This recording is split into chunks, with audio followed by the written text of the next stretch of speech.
Hi, I wanted to come in here and discuss the 5 expenses a lot of people don't plan for in the summer, or at least are not thinking about it ahead of time. So, the first one I would say are summer camps.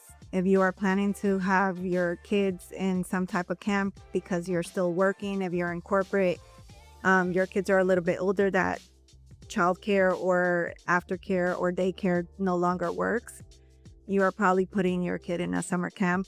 We are June 12th today, and I think it's the last day in order to get discounts before they start going up. Because if you live in the East Coast, at least in New York, school will be ending either next week or the following week. My kids end on June 26th, and I literally woke up earlier this week and realized I have not signed them up for any camp. So I started to plan for that.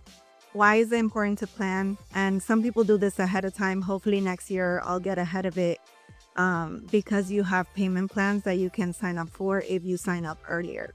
I usually plan either in April and August, and by then it's a little bit too late in order to be able to have a payment plan. So I have to pay outright. Usually a credit card does it. The second one, second expense, usually people don't plan for is vacation.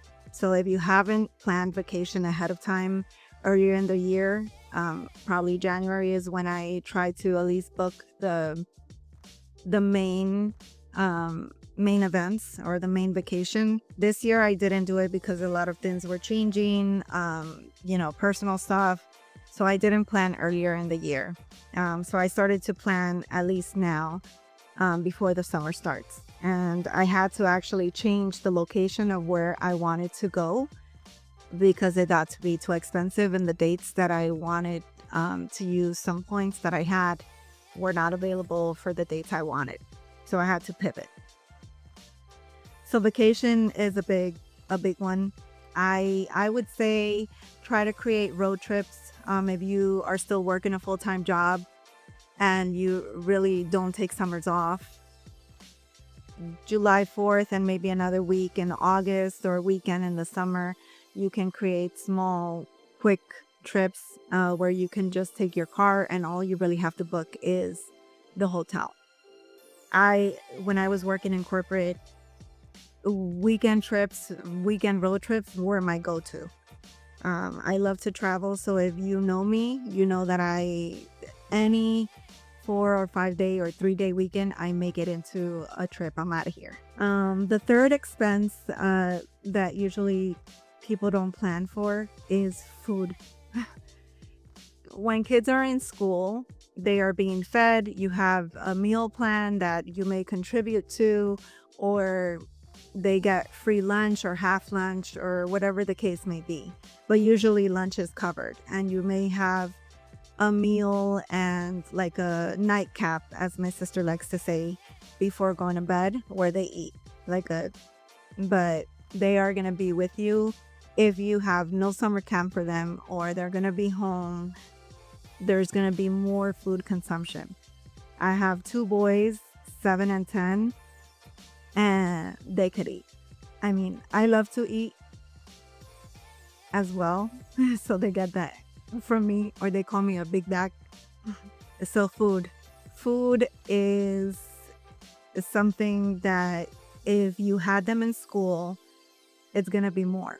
So definitely plan, go shopping, make lists, go shopping with them so that they're consuming and you're spending less outside. Because it is in the summer months, the weather is nice, you want to go outside, you want to go bike riding, you want to go for that ice cream or a Starbucks run or a chicken nugget run or whatever your preference is. Usually it is easier to just go and spend that money versus planning ahead and having them have sandwiches ready so that as soon as you're done with work, you can go to the park, but they have the sandwiches. I say get them involved. Have them create a plan of what their day is going to look like in the afternoons once you're done with work. Once they're home, back from summer camp, kids are active. My kids are always active. It may be I trained them like that because I never stop, but they're always asking me, okay, what are we going to do later? Or what's the plan for the week? The fourth thing or the fourth expense I would say usually is not planned for is activities. Um, Activities in the weekend, activities after work hours. Like I said, the weather is nice. People want to be outside. So if you're not planning ahead or don't have something planned ahead of time, it could sneak up on you. You may be like, okay, let's just go, and not realize how much it actually costs to go to that park or to do that activity with the kids.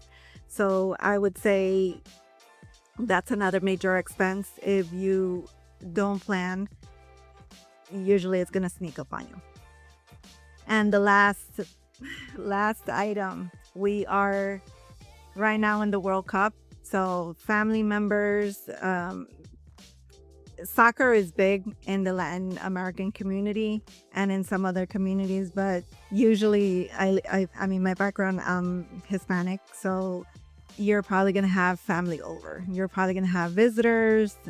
So also try to plan for that as well. Because when you have visitors, that means food, that means barbecues, that means, and if you have gone to the store to have meat to fry in la asadora, it's like $100 for little strips. So I suggest also planning for that. So that's what I wanted to do and keep you informed for this summer. So try to get ahead, try to budget. If you need help, you can send me a message. I can send you what I do or what I've done. I'll do another quick video just to share how I planned for my summer.